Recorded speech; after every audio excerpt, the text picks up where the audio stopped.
ही प्रकार घडलाय सभागृहामध्ये व दादागिरीचा प्रकार आहे.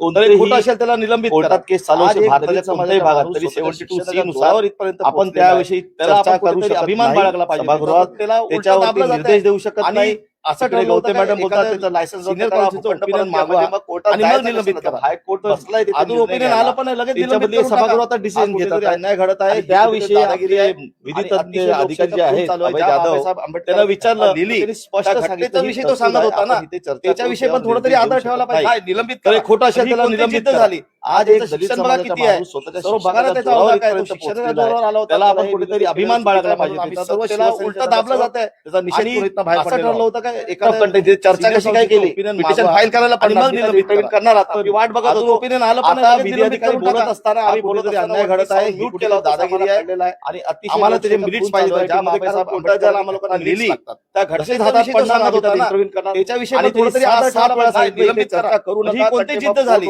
आता शिक्षण बघा किती आहे सर्व बघा ना त्याचा अवधान काय चालू भारताच्या कोणत्याही भागात तरी 72C नुसार आपण त्याविषयी चर्चा करू शकत नाही सभागृहात. त्याच्यावर चर्चा कशी काय केली पिटिशन फाईल करायला पण मॅडम बोलतात करणार आता वाट बघत होतो. आता विधी अधिकारी बोलत असताना आम्ही बोलत नाही निर्णय घ्यायला त्यांच्यामध्ये सभागृहात डिसिजन आम्हाला त्याचे मिनिट्स पाहिजे. त्याविषयी विधी तज्ञ अधिकारी जे आहेत हातात पडणार आम्ही त्यात इंटरव्ह्यू त्याला विचारलं आणि त्यांनी 7 वेळा सांगितलं इथे चर्चा करू नका मी विनंती करतो विनंती करतो खोटं असेल तरी निलंबित करा. आज एक दादागिरी समाजाचा माणूस स्वतःच्या शिक्षण